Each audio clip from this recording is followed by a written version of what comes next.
So first of all, we'd like to acknowledge the treaty that we are on, Treaty 7, Metis Nation 3, and all the efforts that go on to with the work that 7 generations before us and the work that we need to do 7 generations ahead of us. So with that land acknowledgement presented, I'd also like to chat with, oh, I got it. So we have Jeromy Farkas joining us today. He has been uh, a counselor. Hello, Jeromy. So he's been a counselor with the city of Calgary for the last 4 years, having first been elected as one of the youngest counselors ever. So he's one of those young bloods that are getting involved in, leading, levels and pieces of change with not only our politics but in our city. So as we, move towards this presentation, I want to keep my introduction brief because I feel Jeromy has a lot to say. But please, let's give a listen to Jeromy and his remarks. And as you have questions, feel free just to populate them right into the Q&A. Jeromy, take it away. Well, thank you so much, Vincent, for that kind introduction.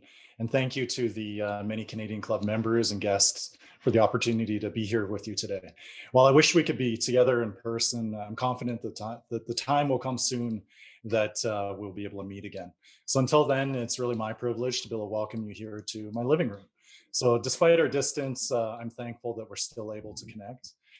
I would encourage you to reach out to me following this event today at our website. It's at jeromy.ca. So I hope that you do reach out to us and let me know what's on your mind. And if you have any follow-up questions, I'd be really eager to connect with you. So many of you may have already seen a copy of my brochure in your mailboxes. If you haven't, rest assured that one will be delivered to you in the coming weeks. You can also view it on our website online. So despite the election being many months away, we've been able to assemble a really tremendous team of over 1,000 volunteers so far who've been able to make these deliveries happen. Even a polar vortex can't slow them down. And I think that really says something about the change that they want to see in our city today. So I'll cut to the chase. I'm here to ask for your support and your vote to be Calgary's next mayor. I'm here to speak with you about where we've been, where we are, and our future success. I'm also here to speak with you about opportunity, about leadership by example, about taxes, about hard choices, about transparency, about getting Calgarians back to work. And most of all, I'm here to speak with you about Calgary's comeback. It was more than half a century ago and half a world away that my family faced the most difficult choice of their lives. Living in communist Hungary in 1956, they could have gone anywhere in the world, but they chose to come to Canada. The Soviet regime of the time had robbed them of their fundamental rights of freedom and democracy. Risking it all, my family decided to leave everything that they had known for a place which offered hope and opportunity for those wanting to build a brighter future. Despite experiencing an unimaginable loss and the greatest setback of their lives, their comeback began the moment that they became Canadian. I grew up in Dover, and my first job was delivering flyers in Forest Lawn. I used my small income to help my family pay our bills and to make ends meet. And in high school, I washed dishes and cleaned tables at a restaurant in Marlborough. Through university, I paid off my student loans and worked on the factory line at the Ogden Shingle Mill. And it was with persistence that I was able to smash through barriers of not just education and employment that my parents and their parents before them could only ever see, let alone touch. And it was on that foundation of opportunity that over 3 years ago, I received the incredible trust to serve as one of the youngest city councilors ever elected. On my first day on the job, councilors told me that I had to take the golden pension. But I kept thinking back to a conversation that I had with one of my neighbors on her doorstep. A single mother of two, she asked me, once you're downtown, are you going to look after me, or are you only going to think of yourself? So getting elected, it shouldn't mean winning the lottery. But with council's golden pension and its guaranteed payouts for life, it turns out that it's even better. So keeping my word and turning down that pension, it was the easiest decision that I could have ever made. But it was also the most costly, as it set me on a collision course with an out of touch establishment that in so many ways has put its own interests ahead of yours. And never has that contrast, the difference between what Calgarians deserve and what this mayor and council majority are delivering, never has it been more real, more serious, and more damaging than it is today. Some of you may know that I was first invited to join you at your monthly luncheon about a year ago, but it was eventually postponed due to the pandemic.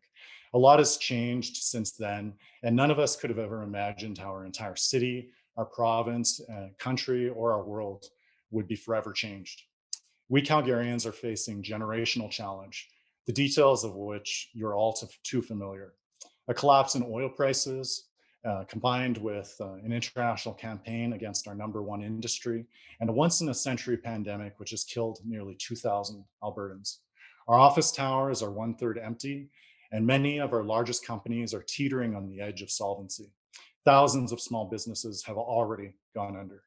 The convergence of these events, all of which are completely beyond our control, has delivered a crushing blow to this great city that we call home. Outlining these problems, of course, is easy. The question now is, what should we do? If you asked the mayor or the council majority for the past 10 years, the answer has been blindingly obvious. Raise taxes. Raise taxes on homeowners, raise taxes on businesses, and once you've raised taxes, raise them again. But this time during a pandemic. In fact, that's their answer to everything, every time. Economy good? Raise taxes. Economy bad? Raise taxes. Economy mediocre? Raise taxes. You may ask, under what circumstances or scenario would they ever consider cutting taxes? How about during a combined pandemic, deep recession, and crash in oil prices that left tens of thousands of Calgarians out of work? Surely that would be the time. Sadly, the answer was no. Last fall, when the economic news was most dismal and vaccines were a distant hope, my colleagues voted to raise residential property taxes 7.5% and to raise business property taxes for many by 15, 20, even 30% and more. Council didn't just vote to increase taxes and spending. They actively voted against a tax relief package prepared by myself and Councillor Chu that would have held taxes flat. Councillor Chu and I asked Council to say yes, but they said no. Did that help or hurt business activity in the city? Did that encourage more entrepreneurs to move here? Did it give hope to businesses struggling to find customers or Calgarians unemployed struggling to find a job? No, unfortunately, it didn't. A business owner just across the street from my ward who once enjoyed a thriving restaurant just a few years ago pointed to their increasing property taxes. A sign for the restaurant showed an increase in taxes from $74,000 in 2014 to $208,000 in 2019, an astounding 180% jump in just 5 years. What did council do? Council threw them and so many others an anvil rather than a life jacket during one of the most tumultuous economic storms in our city's young history. This year, however, we're all in luck. It just so happens that there's a civic election this fall in which all of council will be held to account. I have a funny feeling that this year of all years, they're suddenly going to feel a rare pang of fiscal responsibility, and they're going to want to tell you that they've seen the light. They're going to say that they didn't like raising taxes, but for reasons too complicated for you to understand, they had to. They're going to promise to be more careful with your money next time, after the election. Promise, pinky swear, cross my heart and hope to die. Well, I think, and many other Calgarians think, the best predictor of future behavior is past behavior. We know what the mayor and council majority have done last year, and we know what they have done every single year for the past 10. Why would they change next year? If we keep electing them, why would they change at all? To be fair, most of them were first elected in good times when the downtown towers were full, and the biggest concern on council was how to control surging growth, how to provide enough service to the thousands of new residents arriving every single month. Back then, it was easy to be in charge. You could say yes to everyone because the tax revenues were practically gushing up from the floorboards. They told voters at the time what they wanted to hear, and they coasted to their seats back on council. Now, however, it's a completely different story. This new council will have to make very hard choices. If our mayor and council majority are to do their jobs, they're going to have to get used to disappointing the lobby groups that routinely swarm the council chambers, while the rest of Calgarians are at work, making a living, and trying to put food on the table. Councillors are going to have to start saying no. Our future depends on it. We've been through tough times before. We've been knocked around and kicked around while we were down, but we always, as Calgarians, have answered the bell. In the early 1980s, we went through a punishing recession caused by the combined collapse in world oil prices and the punitive national energy program.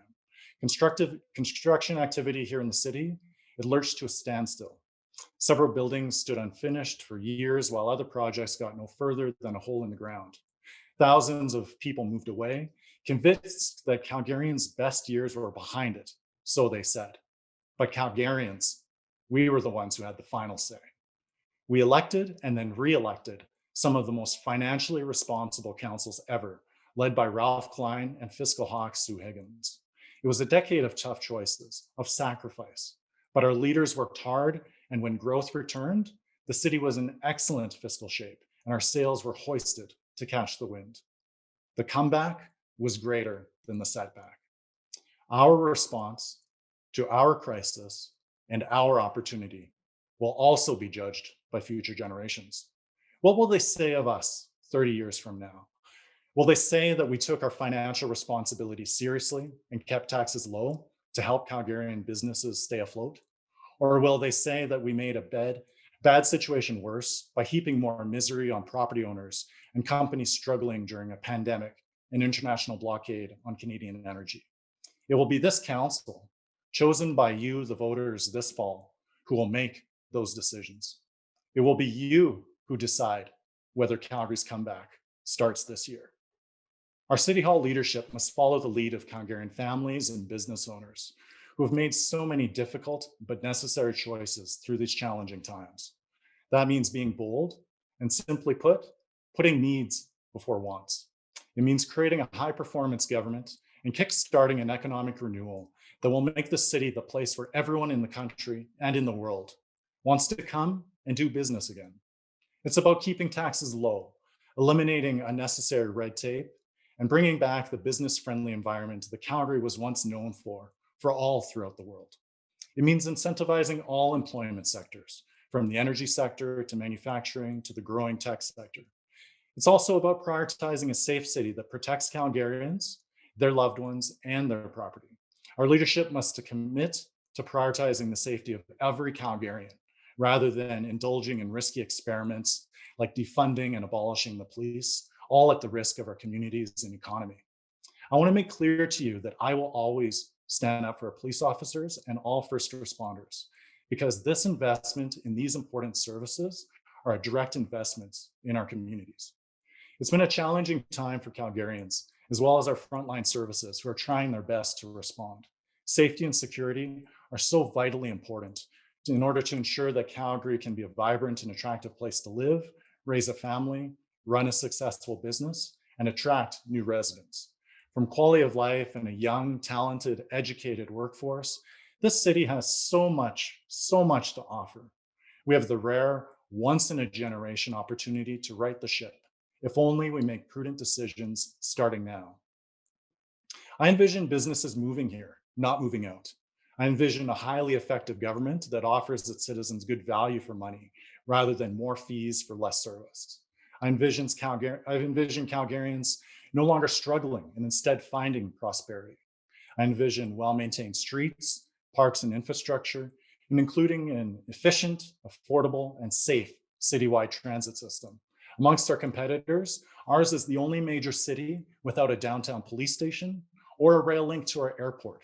Infrastructure such as this will be key to ensure our city's success well into the future. And we need to take care of and have pride in what we have rather than letting the rest fall into disrepair. I envision a vibrant city where our annual festivals, competitions, productions, and studios are given every opportunity to be successful. Instead of an out-of-touch city public art program working to the benefits of international firms, I envision it working here locally for local artists to tell Calgary's story. I envision, again, safe and clean communities for everyone and not just for one group at the expense of others.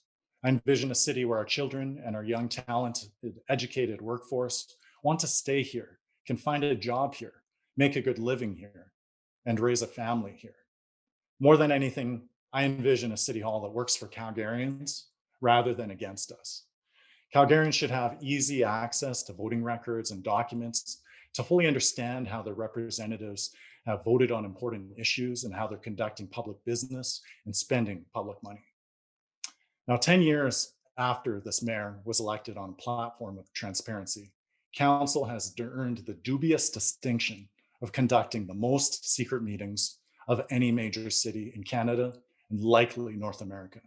And thinking back to the Olympics debate and the referendum, with all of the eyes of the world on us, what did they see? What did they associate with the city and this council? Secrecy and classified reports. It doesn't have to be that way any longer. And frankly, it cannot be that way any longer. I hear from citizens all the time who have attended the city's open houses with serious concerns, and they feel like councillors have already made up their minds. Hundreds of stakeholders from across the city have reached out to me, frustrated and feeling kept in the dark through this engagement process, witnessing the city ram through projects that few need or want. Calgarians deserve a municipal government that delivers value for money, and they are, simply put, not getting that right now.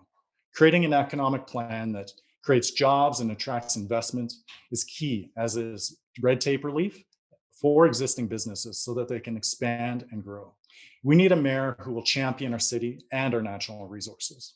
Calgary needs a mayor with fresh, new ideas, a mayor who will lower taxes, spend responsibly, streamline services, and who will work relentlessly to kickstart Calgary's economic engine as the foundation of our comeback.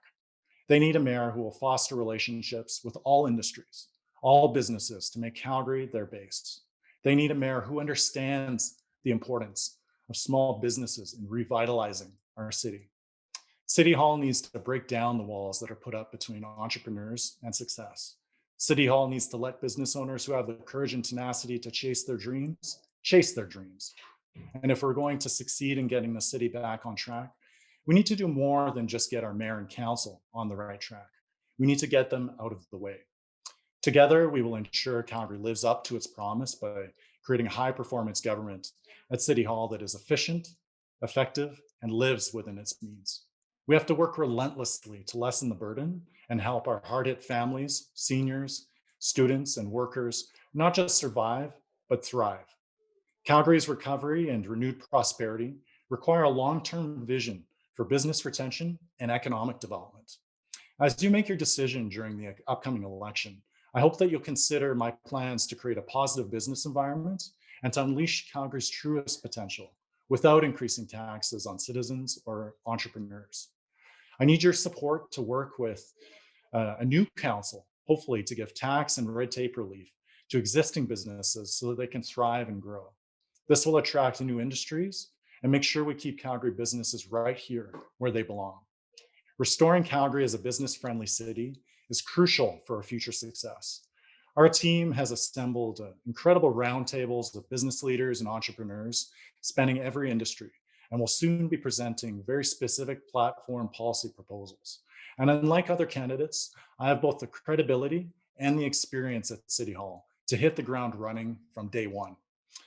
Now, the broad appeal of what our city offers, whether it's the inexpensive workspace, our beautiful parks and environment, to a rich arts and culture scene, or a young and talented workforce, it spans all industries. Through thousands of conversations with my constituents and through dozens of town halls with concerned and passionate community members, I've really seen the real strengths of Calgarians shine through. Calgarians are obviously innovators, we're entrepreneurs. We come up with bold ideas, we transform them into businesses which lead the world. Calgarians are risk takers. We don't accept the status quo as being good enough or that some problems just can't be fixed. We tackle our problems head on with resilience and commitment. Calgarians are kind and compassionate. We help our friends, our neighbors, and even complete strangers through tough times. And Calgarians are honest and hardworking. We don't expect the government to solve all of our problems for us, But what we want is honest leadership that helps families and businesses pursue the very best opportunity that our city has to offer. In my time as a city councillor and advocating for my constituents, I have a clear record of asking city council to say yes. Yes to responsible spending, yes to transparency, and yes to opportunity. During my time in office, I've kept my word and I have led by example at great personal cost. I've also introduced numerous successful motions to cut red tape, reduce the size of bureaucracy, and make doing business here in Calgary simpler and less expensive. And as an example, I just want to close on some good news from last week, or rather from this week. So you may have seen on Tuesday during City Council's Finance Committee, I proposed a bold $44 million tax relief plan for our struggling businesses, signaling to them that help is on the way. Committee voted resoundingly 9-1 to support this relief package. Friends, it could be that I've gone from rubbing City Council the wrong way to simply just rubbing off on them. But the simpler explanation is that this must be an election year. Rather than waiting for the election, I need your help here and now, rather than waiting. Without this relief package, local businesses such as those on 17th Avenue retail properties will see increases of upwards of 20%. All of this on top of a doubling or tripling in recent years. Please, please, please contact your city councilor and let them know that you support a business tax freeze for 2021 and urge them to vote in favor on March 1st. Through thoughtful decisions and actions, I think that we can get these businesses, as well as families and seniors, through this difficult economic time. Let me return briefly, though, to our incredible team of volunteers who are out there this very moment delivering our brochure about the change that we all want to see. We believe that Calgary needs new leadership to help us not only regain lost ground, but to surge ahead, to create a new climate of opportunity for current and future generations who have struggled to find jobs over the past decade. And we believe we need to bring back honesty and integrity down at City Hall, with leadership we can trust and count on as we recover from the worst of the pandemic. And we're asking you to think hard. Think about how much more we could achieve if we leave behind the old ways of doing things for our local government and pioneer new ways to serve the people of Calgary. And we're asking you to think about the choice we have ahead of us in this next municipal election. Either 4 more years of the same old stale business as usual approach, or fresh, new leadership, which will look forward rather than backwards. The time is now for a fresh set of ideas, a forward-thinking mayor who will listen to you, and someone who will get the city back on its feet through bold leadership to get it done. In closing, thank you for this chance to be here with you, to speak with you about where we've been, where we are, and our future success. Thank you for the chance to speak with you about opportunity, about leadership by example, about taxes, about hard choices, about transparency, about getting Calgarians back to work. Simply put, we're asking you to think about what Calgarians could be if we had new leadership, new ideas, and new opportunities. This is our time. This is for our children and the next generation, so that they can be blessed with not just the same opportunities as us, but even better. The case for change is clear. Join us and let's look forward and let's get it done. The comeback is always greater than the setback. So Calgary, let's make this our year. And on behalf of the club, Jeromy, I apologize for the technical difficulty we just experienced. Zoom is by no means perfect, and unfortunately our viewers didn't have the opportunity to hear an official introduction to you. So for that, I apologize. Oh, no worries. We've all been learning over this past year. It's been a struggle for sure. As I said before, I'll never get a job as a technician. However, on behalf of the Canadian Club of Calgary, thank you for taking time out of what's probably a crazy schedule for speaking with us today. Your enthusiasm and commitment to public service is commendable, and we wish you the best of luck in the upcoming mayoralty race. To our members and guests, thank you for attending today. And we hope that you'll join us next month on March 18th when our speaker is Dr. Megan McElleran, a highly respected clinical psychologist who will be speaking on COVID and mental illness, something I'm pretty sure a lot of us have considered over the past year. And now we return to Vincent St. Pierre, who is going to moderate our questions and answers. Take it away, Vincent. Thank you, Sally. So My name is Vincent St. Pierre. I'm the membership chair for the Canadian Club of Calgary. And as these questions filter in, we had one or two questions pre-prepared as folks begin to bring it in. So one of our questions is, so one moment, I'm gonna move it so that you are pinned, Jeromy. So Jeromy, one of the things with our city council is that we have a weak mayor system, or the contrapositive, a strong council system. But one of the ramifications of that is on council, the mayor only has one vote.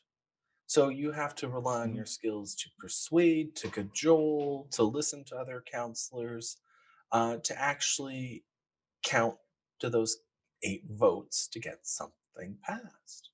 So, Jeromy, what approach would you take in working with and in getting various counselors on side to get things done at City Hall? It's a great question, and I think without parties in place as well, you have to realize it's 15 different independents, all elected on different beliefs, different values, different ideologies. And one of the blessings that we have at City Council is being able to work together on an issue by issue basis, and not really holding grudges based on what may have happened in the past, but just looking forward to the future in terms of working better together. I would want to build on the experience I have working with my current colleagues. I'm privileged to have had tremendous success bringing forward a number of motions to City Council, partnering with practically every other single member of Council, say working together with Councillor Farrell to ensure that Calgarians had a voice in a referendum on the Olympics, and also upgrading, say, lead pipes in the downtown and inner city water system, working together with numerous other councillors who may not actually see eye to eye with me on the politics on a day-to-day basis, but we can work together. A number of other things I've been really proud to be able to achieve in my time on council is advocating for our responsible energy industry, earning the unanimous support of a notice of motion on that from council, being able to restore the summer student hiring program at the city. So I would say that it really comes down to ensuring that you have you take the time and do your diligence to learn what makes your colleagues tick and to find the areas of common ground. And I think through my time on council, I have a record of asking City Council to say yes to a number of measures. And as we think back to even just this week, being able to earn a resounding 9-1 vote in support of a very bold and ambitious $44 million business relief tax plan, that this can demonstrate that I have the ability to work with not just this council, but whoever might be elected come the fall. That's an important point as well, is that we have a significant amount of changeover, likely 4, 5, or 6 different open seats. So we'll, I think, have a much needed injection of some new blood and new thinking that will be able to turn the ship into more of a financial responsibility and transparency and opportunity focused direction for Calgary's comeback. Thank you, Mr. Farkas. So, Counselor, we're going to start going into our questions from the Q&A now. The team account for the Institute for Community Prosperity out of Mount Royal University posited a question about how to keep young talent here in the city. Our research suggests, by the way, if you have a chance, everyone should look at the Unmasking the Future 2021 environmental scan.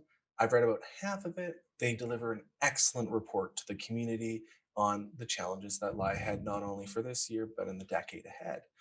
But our research suggests that while they desire financial stability, their higher priority is impact and community. They value diversity and want to live in a place that is inclusive and welcoming. They value leadership in environmental protection and confronting climate change. What steps would be taken in under your mayoralty to better understand and respond to young Calgarians about the kind of community they want to live in? Yeah, and it's great that you made a plug for that research paper compilation of research papers. It's a tremendous read. I'm about halfway through it as well. It's actually former Mayor Bronconier sent it to me over the weekend as I'm reading, but I didn't realize just how long it would take. But thank you so much for the question. As one of the youngest city councillors ever elected, I really relate to your question. I think back to the reason that I ran for council in the first place. It was back in 2015. The city of Calgary had hosted what was called a hackathon. And if you're not familiar, it's a summit of young tech leaders, programmers, designers. Basically, a bunch of us are all locked into a room over the weekend. We're given a problem to solve. And then once the weekend is over, judges come and judge our ideas. My team was really privileged to be able to earn first place in the City of Calgary's hackathon in 2015. But unfortunately, due to the City Hall regulations around open data, innovation, and adopting new technologies, we couldn't proceed with our business idea, despite the fact that we knew we could add value to people's lives and to hopefully make some money and to employ people. Now, the same idea that we had could have been done in Vancouver, it could have been done in Edmonton, Toronto, or Ottawa. But unfortunately, with the way that City Hall here operates, we couldn't proceed with it here locally. Now, unfortunately, out of a team of about 6 or 7 people, I think I'm the only one who remained here in Calgary. And that just breaks my heart when I think about a lot of my friends, my colleagues, people I went to school with. This is an existential issue for us. We're going to have to be able to make these meaningful investments and control our spending and budgets appropriately in order to ensure that Calgary remains a destination of choice for our young people, not just throughout the country, but throughout the world. So I do see taking a very strong foot forward approach on technology, on innovation, and ensuring that no matter what kind of who you are and where you're from, what kind of life you want to lead, that Calgary here is your destination of choice. So I'll be thrilled to be able to work closer together with you in terms of the specific campaign platform proposals that we bring forward. But on this specific topic, I definitely say stay tuned. We have a number of different, really frankly, exciting ideas that we're bringing forward so that Calgary can better showcase our youth and our talent. Because we've seen recent articles suggesting that Calgarians, especially those younger, talented, educated folks, are thinking of moving elsewhere to be able to start their lives and start their families. So this, our number one natural resource, is our people, especially our young people. And as one of the youngest city councilors ever elected, it's not just lip service. I want to be able to spend the rest of my life here in Calgary. And I want it to be the destination of choice, just like it was for my father as a refugee. And I fully embrace the diversity that our city has been able to build upon as its very foundation. So, Councillor Farkas, so Colin Jackson, who I believe is a professor over at the University of Calgary, I think he's involved in the Calgary on Purpose project. Mm-hmm. He writes, it appears a core of your case for becoming mayor is that the current council is a bit selfish, dishonest, and foolish. If that is your attitude to those whom you disagree with, how will you build alliances that include all of Calgary to work together? Well, I'm never going to tell you not to vote for the other guy. I'm just going to say this is what I'm for, what I'm about. And when it comes to my drive, it's opportunity, it's financial responsibility, and it's transparency. It's very clear that the policies that successive councils have endorsed have made a bad situation much worse. So for my part, I'm going to give you something to vote for rather than against. I've been able to demonstrate through my time on council, being able to collaborate with other councillors. Practically every other single councillor I've worked together on various motions to be able to not just bring them up for debate, but to be adopted unanimously or nearly unanimously. So I can't speak for the other city councillors in terms of why they have voted or they've acted the way that they have. But all I can do is return to my grounding. My grounding is a positive, opportunity-focused vision for the city. My vision for Calgary is no less than what my father knew as a refugee, as a child, the very best place on this earth to be able to start a family and to be able to contribute and to make something of themselves. And as one of the first in my family to finish high school or to finish university, that's always going to be my grounding. I'm going to give you something to vote for rather than just against. Thank you, Councillor. It was a slightly aggressive question, and you answered it quite well. So, Councillor, moving to the next question, it actually has to do with your the job you're leaving. Dave Newsby asks, there seems to be a, oh wait, no, the question moved on me. There was a question with regards, and I'm going to find it in a moment. There's a question with regards to the Ward 11 seat that you are vacating. Dave Morales, can you speak to a candidate that is approved by you? There's been about one or two folks in the chat that are wondering who should go and take the mantle in Ward 11. So do you have any advice for who your current / former constituents should select? Yeah, and that's the trouble running for mayor. It's you're all in. It's sort of loser leaves town. But as far as the Ward 11 seats, no, I'm not going to be weighing in on that at this time. I think whoever is the successful incumbent, I'm hoping that it's a person who is focused on financial responsibility, on transparency, on opportunity. And my hope is that it's somebody who shares those beliefs, not for me perhaps as a future mayor or anything else, but for me as a voter as well, living in my ward. I have a keen interest in the candidates who are knocking on doors out there. And trust me, if they ever come to my door, I'm going to grill them harder than anybody else. So we had an anonymous question come in, but I think there's a group of lawyers in our club and a couple firms that's have attendees that join our events that they might be quite interested in how you answer this. The anonymous attendee writes, "What are your plans on cutting secret meetings? How do you get the supposed legal team to say that it needs to be behind closed doors? And how do you propose that change? Because in-camera meetings have a purpose. They, one, to protect the city of Calgary, the corporation entity, from legal tumult, but also to protect trade secrets and also do that deep engagement where you have to hash real issues out. So there's a purpose to these in-camera meetings. So, but back to the core of the question, what would you do differently specifically?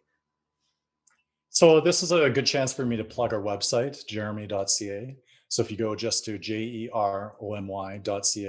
we have more details on my specific platform, ideas, suggested solutions, but also something that just to throw out the idea out there, I'd be thrilled to join you for a Zoom call to be able to dive into an issue like this in much more detail. But specific to the use of in-camera meetings, many people who are following the Olympic debate, in terms of voting for the plebiscite, they often told me they weren't necessarily voting against the Olympics, but they were voting against the secrecy and the handling from city council. And I think that despite the best of intentions, these secret meetings have gone very, very astray. Several of the options that I've put forward during my time on council is firstly to have an open meetings bylaw, similar to what happens right now in Ontario. If you live in Ontario, you have the right as a taxpayer to be able to challenge whether a secret meeting by a city council was duly constituted. And if it reaches a certain threshold, they have the ability for an independent individual, such as I believe as an ombudsman or a judge, to be able to go in and determine whether those materials in that meeting should have been held in camera. So I think that is a right that every Calgarian deserves, the ability to be able to challenge that. And I do want to mention that sometimes, frankly, some things should be kept confidential. Things like, say, security arrangements, things like national security, cases where the privacy of an identifiable individual could be compromised. Things like a prospective land sale to make sure that taxpayers get the best value for a potential property that could go to market, things like that. But the fact of the matter is that council often goes down this rabbit hole on issues and topics that are uncomfortable, but don't really have a legal basis for that confidentiality. At the end of the day, it's not the lawyers who decide. Ultimately, council takes that legal advice and determines what to do with that advice. And another piece, just to be frank with you, is sometimes we get off topic. We need a strong, disciplined chair as the chair of the board of the company, which the City of Calgary is, to be able to keep the discussions on topic. I'm not saying that often it's a nefarious issue that's being discussed behind closed doors, but very often without strong control of the meeting and timing of the agenda, that it can go very, very astray. And one reform that I would propose is to, this might actually get me in trouble, but to remove the lazy boy recliners from the in-camera meeting room. So City Council's Chamber of Secrets actually has a lazy boy recliner for every single member of council. And trust me, the thing goes all the way back. So I would say get rid of those chairs, put in some uncomfortable stools, and then you'll see how long the politicians want to stay in that room if you make it just a little bit less uncomfortable. Because frankly, it should be uncomfortable to go back in the Chamber of Secrets. At the end of the day, it's public's money that we're talking about, and the public deserves to know how that money is being spent. So, Councillor Farkas, we've had one or two more questions on the subject of term limits. Lynn Bean and one or two other folks have raised the question. And what are your thoughts on term limits, and how should they be applied, or if they should be applied at all? Yeah, I've been a big fan of term limits and recall in my time on council. I've been advocating on behalf of those ideas. I think it's just good governance. When you think of the city of Calgary and a council, we're not really a government or a legislature per se. We're more like the board of directors of a corporation and a multi-billion dollar company. So when you think of governance for other similar firms or companies, term limits are often a way to be able to ensure that you have succession planning, you have newer and fresh blood coming in from time to time to ensure a different approach if needed on behalf of the shareholders. So I think of it just in terms of a value proposition. It's good for taxpayers, it's good for accountability, and I definitely would support, if reelected, the implementation of term limits. That said, I believe that some changes would be necessary at the provincial level in order to be able to legislate that. But the good news is I believe the provincial government right now is reviewing the prospect of potentially recall or term limits to be able to apply it at the municipal level. So if it's an issue or a topic you're interested in, I just say stay tuned. I believe that there's going to be more on this from the provincial government soon. So, Councillor Farkas, since you've mentioned the province there, Duncan Baird asks, please advise us what your strategy is via the Green Line project. So I was unfortunately or fortunately one of the only city councillor not to support the Green Line in its current shape. Major concern I have about it is whether it's actually feasible to be able to build. So much of the money and the resources are going into a very, frankly, risky downtown portion with either a tunnel, bridge, underground station, and so forth. And I was not confident enough to be able to go to taxpayers and say that we could keep the project to its scope of about $5.5 billion. Through the life of the project, the cost has ballooned and increased significantly. And I think that it's appropriate for the province to be doing its due diligence right now as one of the equal partners on the project.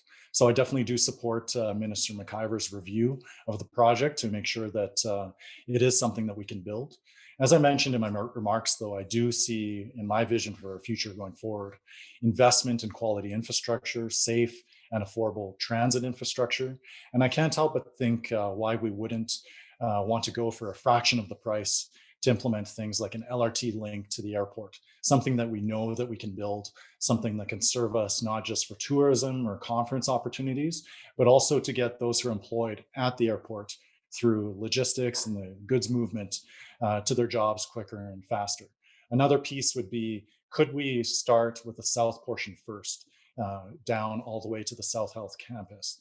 It's something that we know that we can build. We've largely assembled the land already, and it's something that could be done relatively quick to be able to keep Calgarians working in terms of those construction jobs, as well as reduce congestion on the Deerfoot.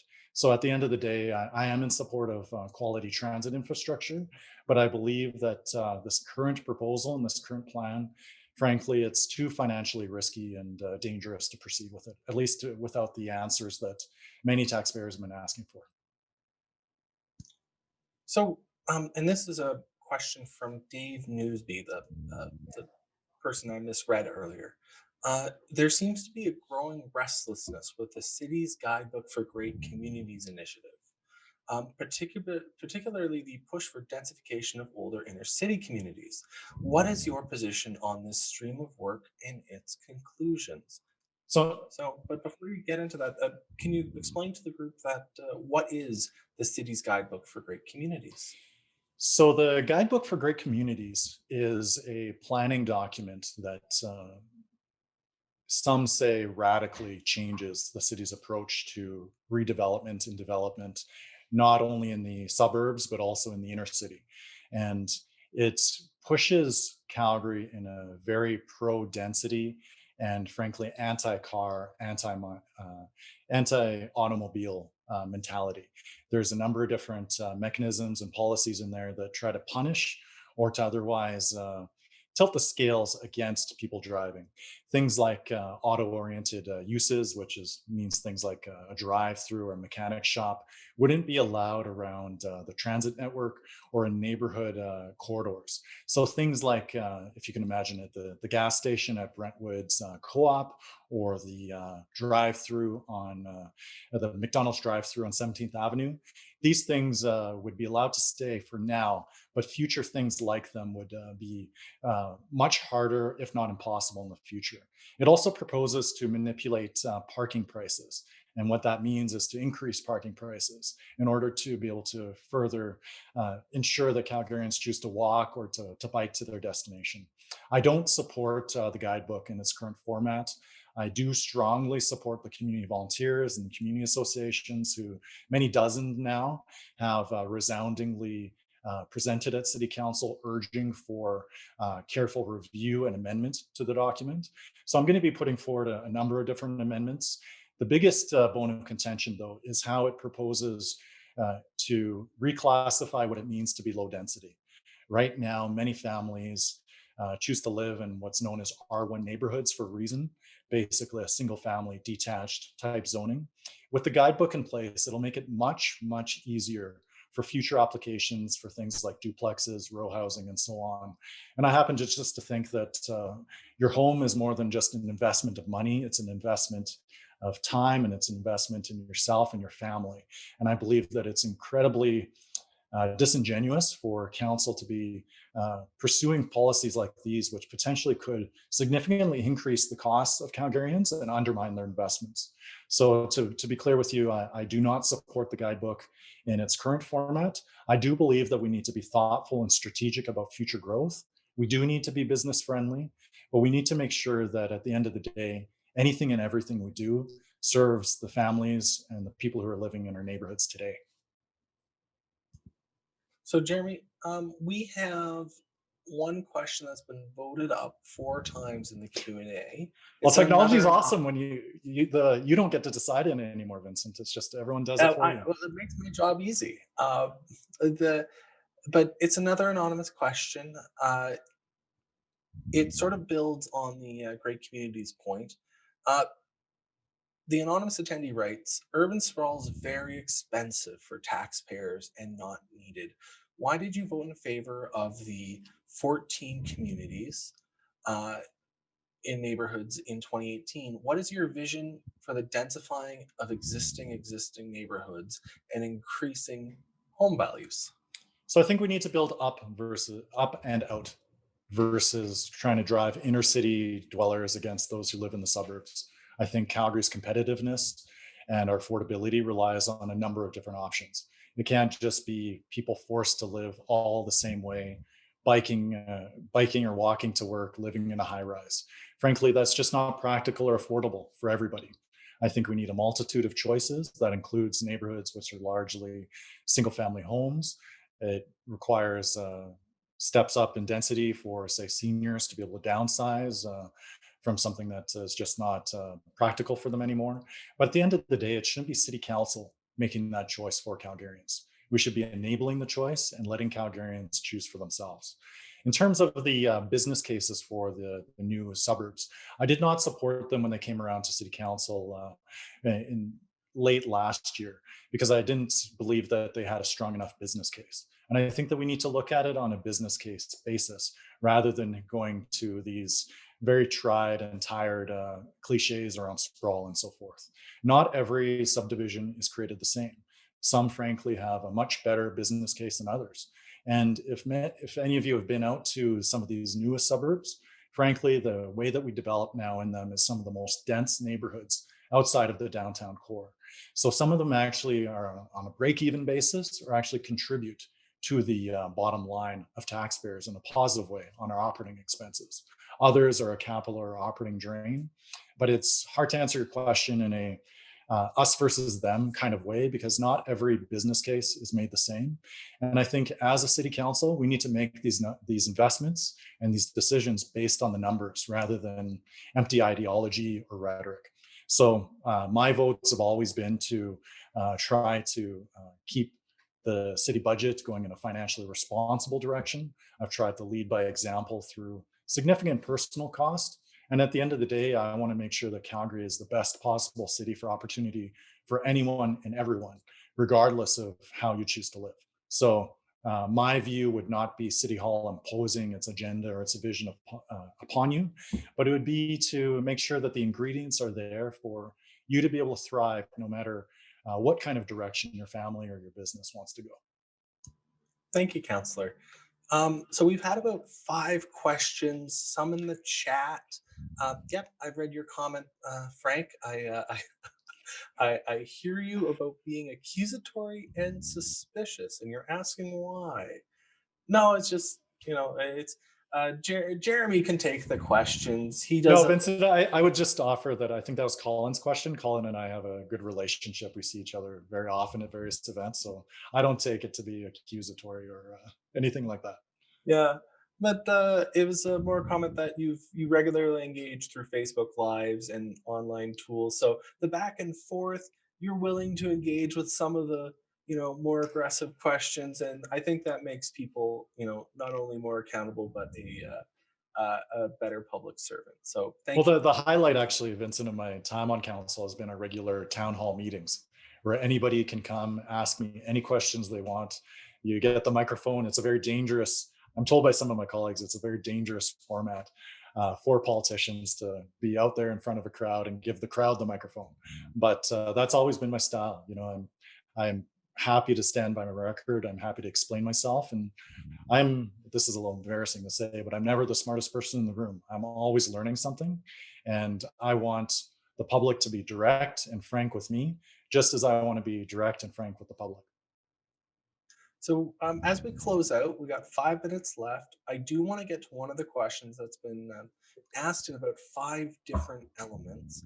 It's with regards to the high-rise buildings in downtown and the vacancy rate. We had a couple people that are employed at a residential investment firm and a couple other folks, but basically the 4 or 5 different questions boil down to how would you address this vacancy crisis and drawing folks back into the inner city? So there's a number of different pieces there. I think we need to get back to basics in terms of old school shoe leather economic development. We need to stop hoping that it's going to be one magic bullet, whether it's the Olympics or a new Amazon headquarters or somebody from outside to come in to save us. I think that we need to get it done here and now to be able to keep business taxes flat or reduced in order to actually have a product worth selling on the international stage. The problem is if you're thinking about relocating or moving to a city like Calgary or others, you cannot make your decisions based on the current volatility that we have in our spending and our budgets. So if you're going out there and trying to sell Calgary, you're not going to be able to sell Calgary if the facts on the ground are you're going to land and open up your tax bill for a 20% increase and perhaps 200 or 300% over the next 5 years. So we need to get our budget under control so that we can sell and show Calgary as a place that's open for business to the world. Another piece is around safety and security. I've been talking to a lot of potential investors, people who work in the downtown, others, about why they would not recommend Calgary's downtown. And a big issue has to do with the lack of a downtown police station. So around the same time as our downtown drug injection site opened, the last downtown police station was closed. So we're one of the only major cities in North America without a brick and mortar downtown police station. And I think safety and security of persons is so crucial in order to be able to build upon our success of Calgary, not just as a business district, but also an entertainment area where people actually want to stay and hang out, not just through the day, but in the evening as well. So there's a number of different pieces here, from economic development, keeping taxes low ensuring that we can market Calgary, but also to ensure the incentives are there in terms of vibrant street scenes, support for the local business improvement areas, programming, and so on. So a number of different pieces here, and through the campaign, we're going to be articulating that platform and that proposal about how we fill those downtown towers and make sure that Calgary, regardless of where you are in the city, is a attractive place to be able to invest and to make a life. So, Mr. Farkas, Susan de Corville, she says, "Hello, Jeromy, bonjour." Bonjour, Susan. My apologies, Suzanne. Je m'appelle français un petit peu, but I struggle with French. But the one element of her question is, will you be accessible to the public and individuals when elected as mayor? She harkens back to the days of Aldur and folks being able to just walk in and engage with the mayor, as just walking in and engaging with folks. So, how do you approach accessibility and democratic accountability in your roles in various positions and as mayor? Yeah, Susanna, I hope that you don't mind me sharing this story. I remember sometime you came to the council office and you're dropping off some of the excellent books that you had on Rouleauville and Calgary's historic French roots. And it's interesting because often you can't come and actually see your elected officials unless you have an appointment, which is just, it's a little bit strange to me. Obviously, I'm not always going to be in the office, but I told the security guard at the time, like, if anybody actually wants to come and see me, why don't you just give me a call and let them know?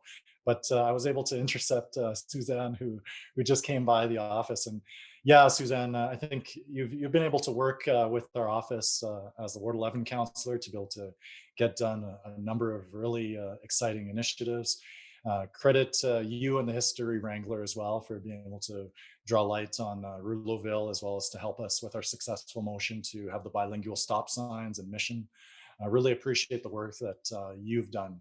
You're a real tremendous leader here in Calgary, and I really do appreciate the fact that we're all better off for the tremendous work that you do, Suzanne. But in my own approach, if I were to be elected mayor, yeah, I'd be thrilled to be able to continue to be accessible just in the way I am now, and I have been through my town halls, regular meetings. My campaign team might be a little not pleased if I make this promise now, but I'll make this promise now.